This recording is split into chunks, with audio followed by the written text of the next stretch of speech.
En Congreso Radio, conferencia de prensa del presidente del Parlamento Nacional, Eduardo Salguana.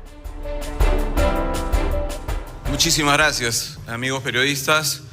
Muy buenos días. Un gusto siempre saludarlos.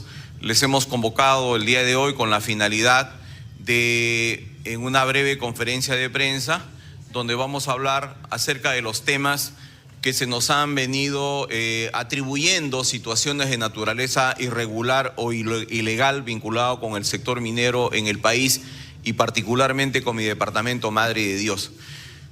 Les hemos convocado porque tengo un gran respeto por la prensa y tengo un gran respeto por la opinión pública de mi país. Si se me ha elegido, si he tenido el respaldo de mis colegas parlamentarios, tengo la obligación de honrar esa confianza, aclarando cualquier duda que se pueda presentar sobre mi conducta pública, sobre mi trabajo como parlamentario y sobre todo aclarando y desvirtuando cualquier situación ilegal o irregular en mi conducta como congresista de la República. Creo que esa es mi obligación como ciudadano, me debo al país y por eso estamos aquí para explicar mi trayectoria, mis proyectos, mi conducta, que en todo momento ha estado ceñido por la legalidad y en defensa de los intereses de mi región y del país. Hemos preparado una presentación, la voy a hacer lo más rápido posible y espero que se entienda claramente y le vamos a entregar documentos de cada uno de los temas que estamos hablando para que se acredite la absoluta veracidad de mis palabras y que lo que estamos señalando el día de hoy corresponde estrictamente a la verdad verificable de los documentos que van a tener en sus manos. Nosotros hemos presentado 6 proyectos de ley referidos al tema de la pequeña minería y minería artesanal. 6 proyectos, 2 de los cuales son leyes vigentes, son leyes de la República publicados en el Diario Oficial del Peruano y 4 se encuentran en trámite. En todas hemos tenido opiniones favorables de las entidades competentes y de sectores de la sociedad civil consultados.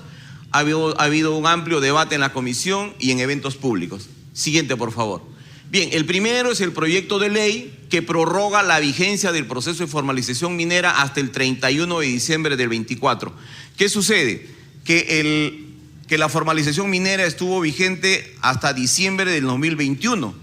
Y hasta esa fecha, de 90.000 mineros inscritos como pequeños mineros en el Reinfo, solamente se habían formalizado 300. Es decir, si es que el 31 de diciembre no se ampliaba la formalización, más de 89.000 ciudadanos inscritos en el Reinfo pasaban de informales a ilegales y sujetos a interdicción y persecución penal. Obviamente eso iba a generar una gran convulsión social.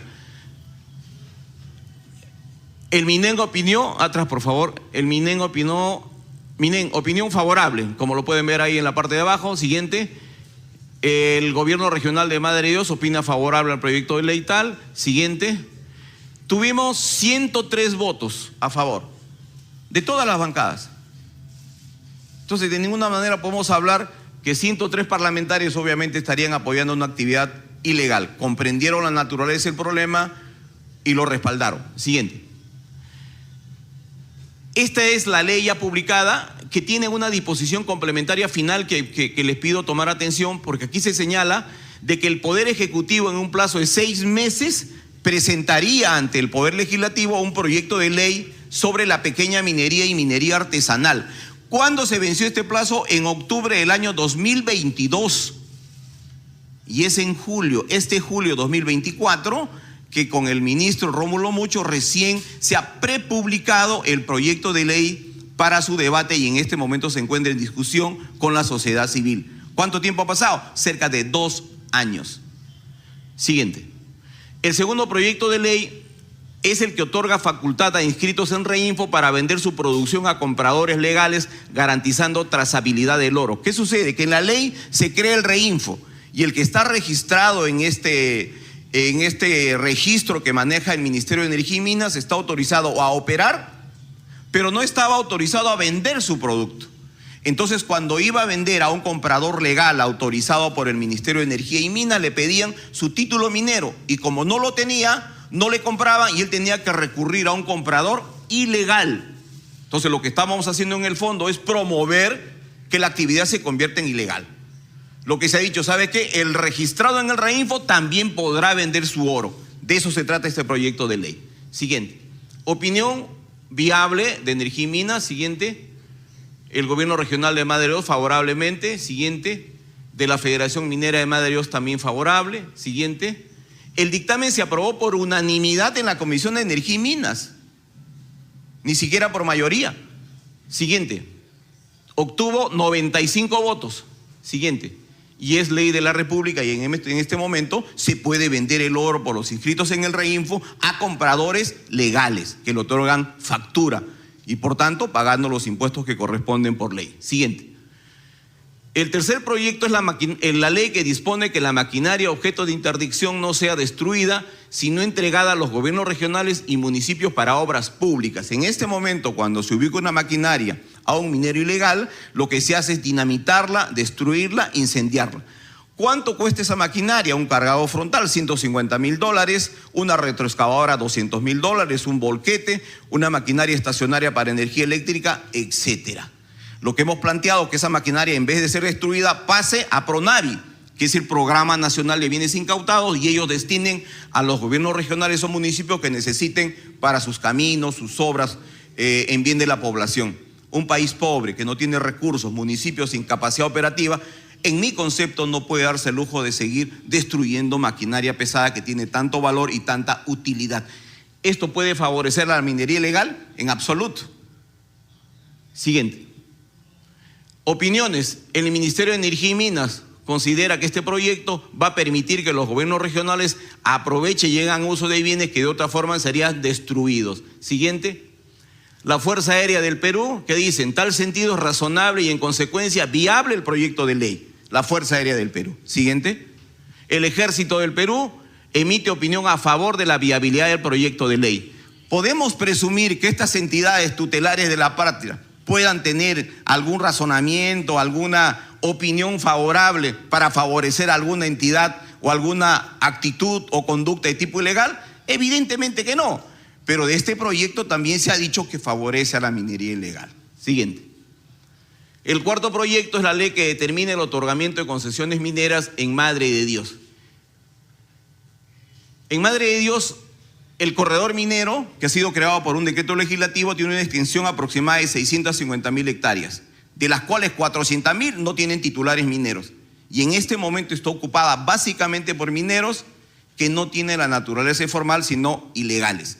Y lo que se trata con esto es otorgar el título al que está ocupando el terreno, tiene inscripción en el Reinfo vigente, tiene su declaración de impacto ambiental presentado y está supervisado por la Dirección Regional de Energía y Minas de Madre de Dios. Siguiente. Opiniones. Viable con observaciones del MINEN. Siguiente. Ingemet, favorable, ha hecho observaciones que hemos recogido. Siguiente. El gobierno regional de Madre de Dios ha opinado favorablemente. Siguiente. Hemos tenido la precaución en este caso, por tratarse de mi región, que es una zona altamente sensible, de solicitar opiniones a entidades no gubernamentales, las llamadas ONGs, del sector ambiental. Y en este caso le hemos pedido opinión a la Sociedad Peruana de Derecho Ambiental, que es una ONG de reconocido prestigio en el país. ¿Y qué nos ha dicho la Sociedad Peruana de Derecho Ambiental? Siguiente. Nos hace una observación en cuanto se refiere al otorgamiento de las concesiones forestales. Ellos dicen, en esta zona otorga los títulos mineros, pero no suspendas el trámite de las concesiones forestales. Esa es una observación que nos hace, que nosotros hemos recogido en el dictamen final. Siguiente. Y luego nos dice, recomendamos que la propuesta sea revisada bajo los términos expuestos. Siguiente. Luego hemos sostenido reunión con especialistas en materia ambiental, incluso algunos que han salido a criticar a los medios de comunicación los proyectos de ley que hemos presentado. Y ustedes verán que estamos ahí con mascarillas, porque este es un proyecto que se viene discutiendo cerca de 3 años. No es una norma que sale del sombrero ni que sale de la noche a la mañana, sino corresponde a un debate amplio, alturado, reflexivo, porque creo que así se tienen que tramitar y procesar los proyectos de ley. Siguiente. Hemos pedido opiniones a DAR, a la Sociedad Zoológica de Frankfurt, etcétera. Siguiente. El quinto proyecto de ley, que promueve la adquisición de oro proveniente de la pequeña minería a través del Banco Central de Reserva del Perú. En este momento, más del 50% de la producción de oro del país sale por las fronteras de contrabando. El 2012 Bolivia exportaba 4 toneladas de oro, ahora exporta 40. ¿Oro de dónde? Del Perú. El Perú está drenando riqueza a los países vecinos. Y el Banco Central, que es nuestro ente central en cuanto al tema monetario, debería en nuestro concepto adquirir el oro para garantizar la trazabilidad, incrementar las reservas internacionales y obviamente contribuir también a la formalización de los pequeños mineros. Esto obviamente está en trámite. Siguiente. Y el sexto, siguiente.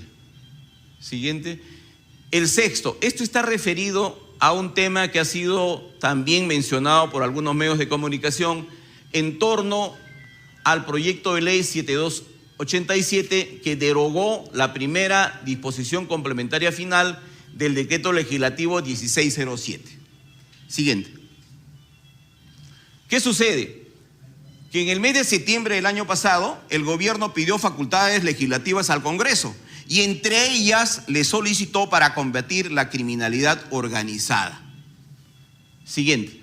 La Comisión de Constitución dijo, perfecto, sí, está bien, hay que darle facultades al Ejecutivo, consideramos conveniente, pero sin embargo, en el artículo 6134 dice, dicha facultad no comprende la penalización de actividades vinculadas a la minería artesanal o informal. O sea, la facultad de legislar en el tema que estamos hablando no se le otorga al Ejecutivo. Siguiente. Pese a ello, el gobierno expide el decreto legislativo 1607 y en la disposición complementaria final establece como 3 o 4 aspectos vinculados al tema de la pequeña minería. Evidentemente que resultaba inconstitucional. Siguiente. A raíz de ello, no Eduardo Salguana, más de 40 parlamentarios, en cerca de 9 proyectos de ley, presentamos iniciativas para que se derogue exclusivamente esa primera disposición complementaria. Siguiente. Se deroga la norma, siguiente, y luego se señala de que en esta norma se había establecido los requisitos para el uso de explosivos, para el transporte, para el almacenamiento por parte de los pequeños mineros en formalización. Al respecto tengo que precisar que en relación a explosivos, armas de fuego, a transporte, tenencia, almacenamiento, hay una ley especial, que es la ley que están ustedes viendo, que es la 3299, que en su artículo 44 establece que la SUCAMEC tiene que dar autorización para todas esas actividades a cualquier ciudadano. Nadie puede portar un arma libremente, necesita una licencia previa, de igual manera con los explosivos. Entonces, es obvio que la norma que ha sido derogada no afectaba de ninguna manera el manejo de estos artefactos peligrosos. Siguiente. Luego tenemos la falsa información sobre nexos con minería ilegal que se ha estado difundiendo en algunos medios de comunicación con 1, 2, 3, 4, 5, 6 páginas en 2 o 3 días. Evidentemente causa alarma, causa preocupación en la ciudadanía. ¿Cómo un presidente vinculado a actividad ilegal puede estar ejerciendo tan importante cargo? Entonces creo que hay que aclararlo con total contundencia. Los ciudadanos que han sido mencionados son titulares de concesiones mineras y con formalización concluida. No son mineros ilegales, ni siquiera informales, son mineros legales, con documentos oficiales del Ministerio de Energía y Minas. Y la Federación Minera de Madre de Dios es una organización legal que representa a los mineros en formalización de mi región. La FEDEMIN es el interlocutor oficial con todas las entidades del Estado, se reúne con presidente, primeros ministros de Energía y Minas. En este momento están discutiendo la nueva ley de pequeña minería que ha prepublicado el Ministerio de Energía y Minas. Siguiente. Esta es la inscripción en registros públicos de la Federación. Siguiente. Esta es una de las publicaciones, el nexo de Salguana con el clan del oro ilegal de Madre de Dios. Abiertamente, un titular. Evidentemente esto es una nota totalmente difamatoria. Entonces yo creo que tiene que haber responsabilidad, así como nos piden a los políticos, nos piden a los congresistas responsabilidad, transparencia en nuestra conducta. De igual manera yo tengo que invocar y exhortar a los periodistas que seamos correctos. No por un titular o por generar un escándalo publiquemos las cosas que se nos ocurren. Siguiente. Regresa al anterior, por favor. Bien, la persona que me acompaña en la foto de arriba es el señor Cecilio Vaca. Es una fotografía del año 2003 o 2004, cuando yo era congresista en ese periodo. Y el señor Vaca era alcalde distrital de Huaypeto y de Madre de Dios. Y como alcalde, y como todos los alcaldes, recurren a su parlamentario por alguna gestión que tenga que realizar. Esa foto corresponde seguro a un acto oficial. Debo estar entregando algún documento al referido exalcalde distrital. Siguiente. La fotografía del lado derecho corresponde a una entrega de carnet de mineros formalizados. El Ministerio de Energía y Minas fue a Madre de Dios, hizo una reunión, convocó a cerca de 200 mineros y les entregó su carnet de mineros en formalización. Una manera de acreditar que esa gente estaba en camino de ser legales. Y parte de esas personas que están ahí recibieron sus carnet y las están mostrando en esa fotografía. Y quien está en el centro de la fotografía también es el gobernador regional de Madre de Dios. No es una foto pues clandestina, no es una foto subterránea, es una foto en un acto público, convocada por el Ministerio de Energía y Minas. Siguiente. Documentos de la familia en referencia son mineros legales con autorización de explotación y beneficios. Siguiente. Esta es una resolución directoral del Gobierno Regional de Madre de Dios, por la cual no se otorga la autorización de inicio o reinicio de actividad minera de explotación o beneficio en la concesión minera Cecilio Gregorio I. Siguiente. En el artículo 2 se dice reconocer como minero formal a la corporación tal representado por tal persona. Siguiente. Esa es otra resolución de la misma familia. Siguiente. De igual manera se reconoce como minero formal a la empresa minero Marcelos a través de él, su representante, tal persona. Siguiente, ese es el título minero extraído del portal de Ingemet. Es una concesión minera vigente y no es una concesión minera de hace 1 año, 2 años, 3 años. Es una concesión minera año de 1977. Siguiente. También otro derecho minero. Siguiente. Igual, derecho minero titulado. Siguiente. Igual. Siguiente. Siguiente. Bien, eso es en relación a la familia que hemos señalado. Ahora nos referiremos a esta otra publicación, ¿no? De 2 páginas. 2 páginas según uno de los diarios más importantes del país. Salguana apoderado de 2 mineros investigados por la Fiscalía. ¿La responsabilidad penal es personal o es colectiva? Yo que soy amigo de ustedes, si en algún momento cometo yo algún hecho ilícito, ¿ustedes van a ser responsables de mi conducta? No. O de lo que ustedes hagan yo seré responsable. ¿Se me podrá atribuir alguna conducta ilícita por la conducta de terceras personas? Evidentemente que no. La responsabilidad penal es personal. Siguiente. Eduardo Salguana apoderado de 2 mineros investigados por la Fiscalía. ¿Tiene algo de ilícito? Es un poder otorgado ante notario público, cuando yo no era congresista. Y estas personas además son mineros formales, son mineros que trabajan dentro de la zona minera de Madre de Dios, que están en el proceso de formalización, que tienen título minero otorgado por el Estado. No son invasores, no son mineros ilegales. Siguiente. Este es el título minero del señor Marcelo Quispe Osnayo, que ha sido aludido en esta publicación, y tenemos ahí ese es su resumen de su derecho minero. Procedimiento, está titulado, es una concesión. Estas son las inscripciones en el Reinfo que él tiene, que tiene 4 inscripciones en el Reinfo. ¿Es ilegal? No lo es. Pero ya se le dijo al país que Eduardo Salguana tiene un poder otorgado por gente que realiza actividades ilícitas. ¿Eso es correcto? ¿Eso es ético? Entonces yo creo que son preguntas que ustedes tienen que formularse también, porque creo que la opinión pública no puede ser sorprendida de una manera tan grosera realmente, ¿no? Pero bueno, esa es la realidad. Siguiente. Luego hay publicaciones que han sacado que yo tengo procesos, que he sido denunciado aquí ante la Comisión de Ética por ciertas situaciones irregulares. Siguiente. En efecto, hubo una denuncia en la Comisión de Ética Parlamentaria. Siguiente. La Comisión de Ética ni siquiera me citó, revisó los actuados y consideró que no tenía, que carecía de todo fundamento jurídico y dispuso, siguiente, rechazar de plano la denuncia tal y fue archivado, porque no tenía sustento, no tenía ningún fundamento, no tenía por qué haber llegado a esa instancia. Siguiente. Procesos judiciales, siguiente.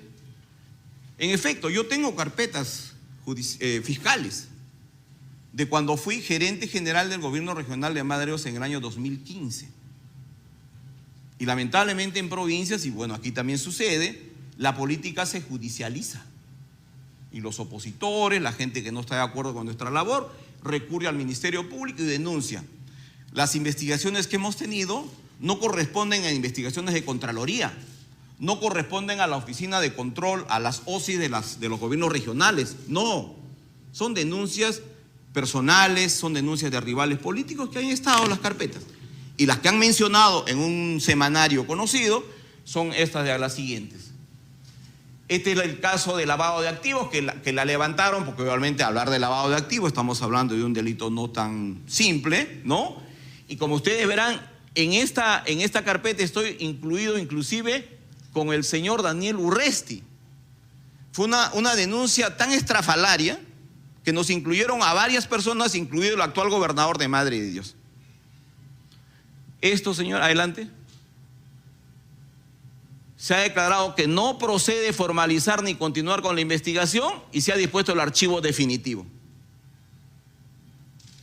Y el procurador lo han notificado, ni siquiera ha apelado porque es una carpeta que no tiene ningún sentido. Archivado. Siguiente. Luego se ha hecho referencia a un tema de peculado de uso, donde fui denunciado con el gobernador Luis Oxuca Salazar y otros funcionarios del gobierno regional de Madre de Dios. Y esta es la sentencia de vista del 23 de marzo del 2023. Cuando se dice sentencia de vista es porque es la sentencia de segunda instancia. El de primera instancia nos absolvió y el fiscal apeló y fue a la sala penal de Madre de Dios. Siguiente. ¿Qué dice? Declarar infundado el recurso de apelación, declarar infundado la apelación, confirmar la sentencia contenida, absolver de la acusación fiscal a Eduardo Salguana Cavides. Archivado. Siguiente. De igual manera, esta es una denuncia que me hicieron por abuso de autoridad. Siguiente.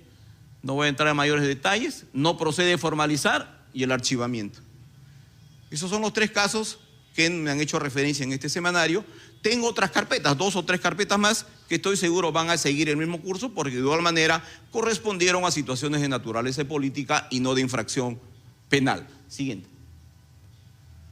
Finalmente quiero referirme, hay un analista político que ha salido el día domingo, el señor Iván Arenas, en el programa Sin Medias Tintas, de un periodista informado, inteligente como es el señor Walker, ¿no? Media hora se dedicaron al tema. Y verdad que a mí me sorprende que un programa tan importante se entreviste a personas que no tienen la menor información sobre lo que sucede en Madre de Dios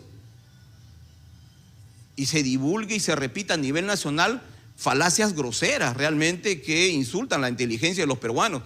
Pero está ahí media hora en la televisión. Primero que mezcla y confunde minería ilegal e informal. Para él todo es igual. No hay 500.000 de peruanos que trabajan en este sector que tienen que ser atendidos y tienen que ser entendidos en su actividad. Dijo que está prohibida la minería en Madre de Dios. En todo Madre de Dios está prohibido. Eso es completamente falso, como lo vamos a demostrar en unos minutos. Pero lamentablemente esas falacias y otras se repiten tratando de convertir la mentira en verdad, ¿no? Eduardo Salguana, minería ilegal. Eduardo Salguana, minería ilegal. Y obviamente eso genera una mala situación en torno al Congreso de la República en contra de mi persona. Siguiente. No se puede hacer minería en Madre de Dios, no se puede hacer minería en Condorcanqui, no se puede hacer minería donde hay áreas protegidas, no se puede hacer minería, eso es simplemente minería ilegal. Francamente, no se puede hacer minería en Madre de Dios. Entonces, todo lo que significa actividad minera en la región es ilícito. Y confunde la región, confunde con área natural protegida, que tiene otra categoría, que son 2 temas completamente distintos. Obviamente en área natural protegida está prohibido pues la actividad minera, evidentemente, pero no en todo Madre de Dios. Siguiente, por favor. No se puede hacer minería en Madre de Dios, no se puede hacer minería en Condorcanqui, no se puede hacer minería donde hay áreas protegidas, no se puede. El decreto legislativo 1100 se publicó el 18 de febrero del 2012. Este decreto legislativo establece la zona de pequeña minería en Madre de Dios. Siguiente. El artículo 3º de la disposición final señala que se declara como zona de pequeña minería las comprendidas en el anexo 1. Y el anexo 1 está al costado. ¿Cuántas hectáreas estamos hablando? 650.000 hectáreas. O sea, en Madre de Dios se puede hacer minería, pero en esta zona minera, lo que se llama el corredor minero. Entonces, lo de este señor analista, especialista, su declaración, pues sus versiones es completamente falsa. Siguiente. Luego, un ratito. Acá en este fragmento, él señala que no se va a poder hacer este año, no se va a poder promulgar, ni formular, ni presentar la nueva ley de minería artesanal y pequeña minería. Porque según él, como Eduardo Salguana está en la presidencia, yo voy a impedir de alguna manera que eso se produzca. Algo tan descabellado como lo vamos a demostrar. Siguiente. ¿Qué corra? En la minería informal, la única posibilidad es una ley MAPE. Pero el señor Salguana, el mismo señor Salguana, que critico muchísimo, ha dicho que no va a haber ninguna ley durante su gobierno, durante su legislatura. Ha dicho que no lo va a haber. O sea, a mí lo que va a pasar ahora, y déjame decirte de alguna otra manera, ser un heraldo negro, lo que va a pasar ahora es que el reinfo, el llamado reinfo, la laxitud del reinfo va a tener que ampliarse. Correcto. Va a tener que ampliarse. O sea, no vas a hacer una ley MAPE una ley de minería artesanal y pequeña escala en estos próximos meses. No lo vas a poder hacer. Confunde lo que yo he señalado en mi discurso inicial, de que este año que voy a ejercer el cargo de presidente no voy a presentar ninguna iniciativa vinculada al sector para evitar suspicacias, para evitar malas interpretaciones. Pero este señor que lee e interpreta mal lo que lee y escucha, lo que dice es que ya, como yo estoy de presidente, he dicho que no va a haber la nueva ley de pequeña minería y minería artesanal, ¿no? Y que va a prolongarse esta situación irregular y los reinfos, etcétera. Siguiente. Esto es lo que yo he señalado en mi discurso. No presentaré ninguna iniciativa referente a dicho sector económico. Y este señor dice otra cosa y le agrega que no vamos a permitir que se expida ninguna norma vinculada a la formalización de la pequeña minería. Totalmente, pues, descabellado, ¿no? Siguiente. Y no sabe, además, que el Ministerio de Energía y Minas, en cumplimiento de la ley que dimos el 2021, que los comenté que se han demorado hasta julio de este año en la gestión del actual ministro Rómulo Mucho, se ha prepublicado, ustedes pueden ver al lado derecho, proyecto de ley del 19 de julio del 2024. Ustedes pueden ingresar, ahí está el portal del Ministerio de Energía y Minas, proyecto de ley de la pequeña minería y minería artesanal. ¿Qué dice? La presente ley tiene por objeto regular las actividades de la pequeña minería y minería artesanal en el territorio nacional. Prepublicado por Energía y Minas el 19 de julio. Eso está en este momento en una ronda de discusiones, de debates, y están recogiendo las opiniones de diversos sectores. El día de ayer, por ejemplo, Energía y Minas tendría reunión con la Sociedad Nacional de Minería y Petróleo para ver precisamente con sus técnicos el referido proyecto de ley. Esto llegará al Congreso, se discutirá en la Comisión de Energía y Minas, se votará en el Pleno, se aprobará y el contenido será estrictamente lo que plantee el Ministerio y lo que propongan los señores parlamentarios aquí en el Congreso de la República. Siguiente. Bien, como reflexiones finales les señalo que yo apoyo una minería que sea responsable, que pague impuestos, que contribuya al país. Yo apoyo a la formalización minera. No apoyo ninguna actividad ilegal. El Estado tiene que combatirle con toda la firmeza que le otorga la ley. La pequeña minería es un sector económico importante. Abarca un universo no menor de 300.000 personas en todo el país. La pequeña minería se hace en más de 20 departamentos de la región. Pero es un sector incomprendido. Y en Lima se repiten generalidades, hay un enorme desconocimiento sobre esta situación y lo que tenemos que hacer es incorporarlos a la legalidad, capacitarlos, apoyarlos con tecnologías modernas para que cumplan normas ambientales, tributarias y contribuyan al desarrollo nacional.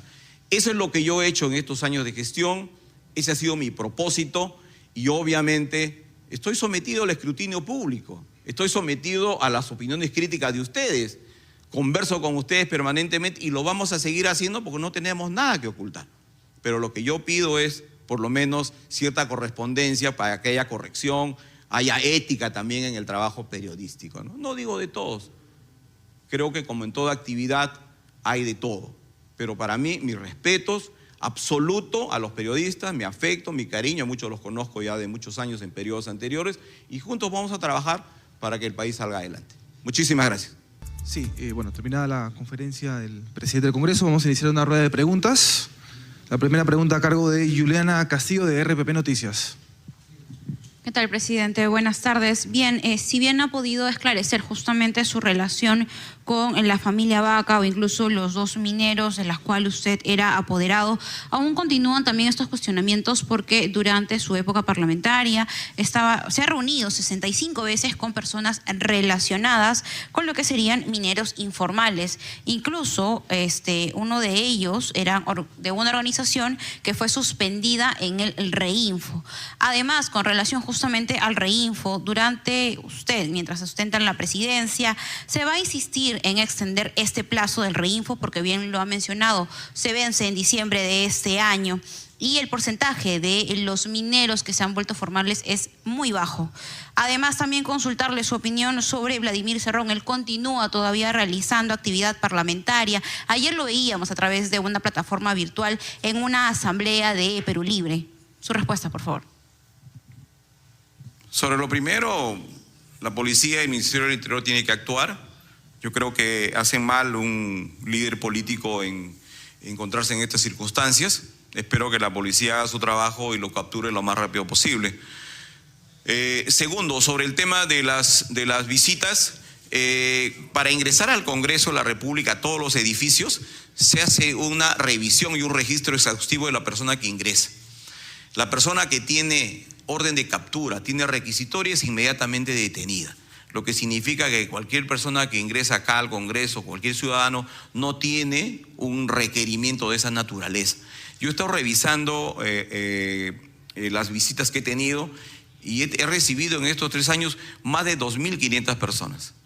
En muchos casos, los ciudadanos nos piden que les apoyemos para acceder a determinados eventos. Aquí se hacen seminarios, se hacen encuentros, se hacen debates, se utiliza el Porras Barnechea, las diferentes salas, y seguro que han llegado estas personas que usted señala para discutir los temas del proceso de formalización. Y evidentemente, como congresista de una región que además tiene un gran sector minero, no me puedo negar a que ingresen al Parlamento. En todo caso, habría que ver situación por situación, pero en general está enmarcado en la posición que he hecho, ¿no? En la búsqueda de ordenar la actividad minera en mi región. Y segundo, el tema de la ley, sí, gracias. El tema de la ley, como he explicado hace unos minutos, la Energía y Minas ya ha presentado el proyecto de ley de pequeña minería en cumplimiento de la norma en 2021. Está en consulta en este momento, es lo que me han señalado de Energía y Minas, y esperamos que ahora en el mes de septiembre lo ingresen a mesa de parte del Congreso y se discutirá, y espero que antes que vence el plazo, que es 31 de diciembre, se apruebe esa norma para ya no extender ningún reinfo, ningún plazo adicional a la formalización y tengamos un sistema permanente que nos ayude a formalizar. Pero además de ley necesitamos recursos, necesitamos presupuesto, logística, personal. ¿Saben cuánto de dinero se le ha dado a Madreos el año pasado para formalizar? 450.000 soles para atender a 100.000 mineros en Madreos. Evidentemente, con eso no vamos a avanzar. ¿Cuántos se han formalizado el año pasado? 3 mineros de 9.500 inscritos. Entonces, esa es la realidad. Contra eso tenemos que luchar, contra eso tenemos que combatir y ojalá lograr que estos se ordenen y se formalicen. Segunda pregunta a cargo de María Teresa García, Diario Expreso. ¿Qué tal, congresista? Presidente, quería preguntarle, si bien es cierto, usted ha justificado todas las denuncias que han salido en estos días, sin embargo, usted sabe que estamos en un ente netamente político. Y bueno, cualquier situación que pueda afectar a la cabeza del legislativo perjudica, ¿no? Y va de frente media la imagen de la misma institución. Usted podría decir, porque de lo que veo acá de los proyectos y de todo lo que usted ha explicado, es que usted tiene una relación con la minería que no se puede, buena, positiva, según usted, pero que no se puede negar. Entonces, si en algún momento alguna denuncia que sale y que usted no pueda justificar, ¿usted estaría dispuesto a dar un paso al costado para evitar mellar la institución? Esa es una primera pregunta. Y la segunda, quería preguntarle si justamente, el hecho de que haya más de 70 más o menos congresistas que estén investigados, ¿ustedes entre las bancadas podrían consensuar de repente el hecho de que no hayan presidentes de comisiones que tengan investigaciones para no hacer más difícil, ¿no?, la labor congresal? Las actividades que yo realizo no las negamos, ¿no? Las aclaramos, las precisamos, porque algunos pueden tener, digamos, una interpretación incorrecta o distinta, ¿no? Yo he explicado de manera detallada cómo he intervenido, cuál es el contenido de mis iniciativas, que además son de naturaleza pública. Y es una necesidad que el país entienda ese sector económico. Entonces, si se supone que eso es ilegal, lo revisamos y como estamos viendo con la documentación no lo es. Yo estoy seguro que tú, que eres una periodista con experiencia, y tus colegas también van a entender que eso es así. Y si hay otras dudas, igual me las preguntarán y yo aclararé y ustedes tendrán sus propios conceptos, ¿no? Pero yo he sido elegido para un periodo de 1 año. Creo que no tengo objeciones claras sobre mi conducta. No es la primera vez que soy parlamentario, es la tercera vez. Tengo una carrera política dilatada. He sido ministro de Estado. Y obviamente si he llegado a ocupar esos cargos es porque tengo una trayectoria, creo, correcta. Y me conduzco con prudencia y con respeto a la prensa y a los ciudadanos. Entonces, cualquier cosa, en todo caso, se tomará la decisión en su momento. Por ahora, yo creo que la aclaración que estoy haciendo es amplia y creo que es evidente de mi conducta correcta, ¿no? Sobre el tema de las presidencias, solamente reglamentariamente tenemos digamos, restricciones en algunas comisiones. No tenemos en general, pero la recomendación es cierto, es correcto. Siempre nosotros recomendamos a las bancadas parlamentarias que, por ejemplo, designen presidentes de comisiones a quienes tengan afinidad con tal actividad, que tengan su profesión, que tengan su actividad previa, que conozcan el tema, ¿no? Pero obviamente cada bancada es autónoma y es independiente para designar a sus representantes, ¿no? Pero siempre hacemos la exhortación, como usted bien señala. Tercera pregunta, Rubén Tobar, Willax Noticias. Congresista Salguana, ¿cómo está? Buenas tardes.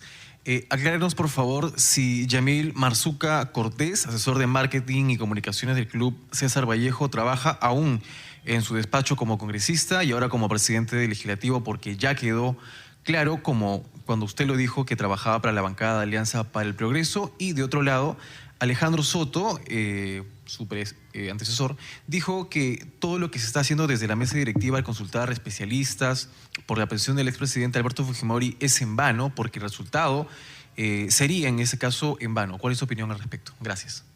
Sobre lo primero, el señor Marzuca estaba asignado a mi despacho congresal.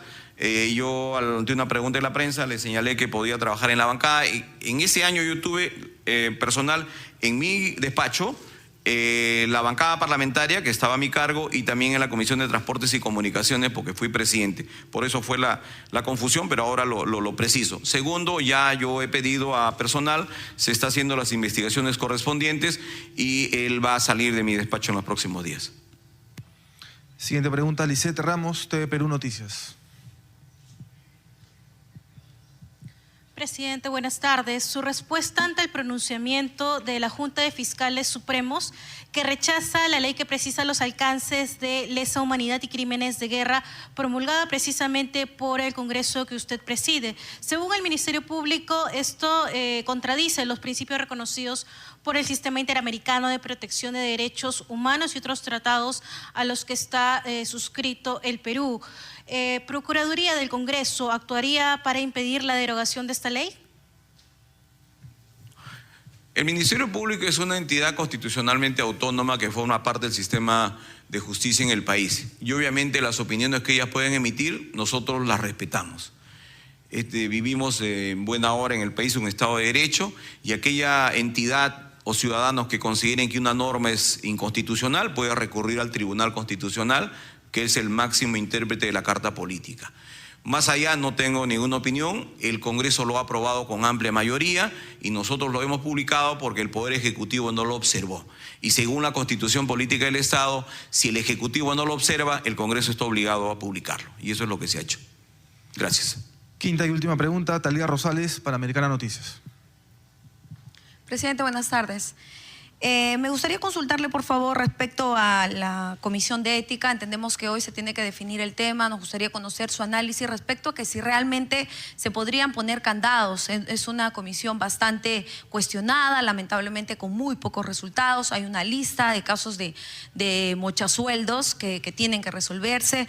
Lamentablemente, como le mencionaba, con muy pocos resultados. Entonces nos gustaría saber si realmente se podrían hacer algunos ajustes, modificaciones, como usted lo ha mencionado el día de ayer. Esa es una consulta. Y sobre el proyecto que ha presentado el congresista Cordero Yontay para que sentenciados por corrupción puedan presentarse incluso a la candidatura a la presidencia de la República, por favor. Gracias. Sobre lo último, no creo que sea un proyecto que prospere, la tendencia es al revés, es totalmente contrario. Creo que hay que tomar medidas para evitar que ciudadanos o personas que hayan tenido una sentencia por delitos graves no puedan acceder a altos cargos de la magistratura en el país, ¿no? Creo que sería totalmente inconveniente.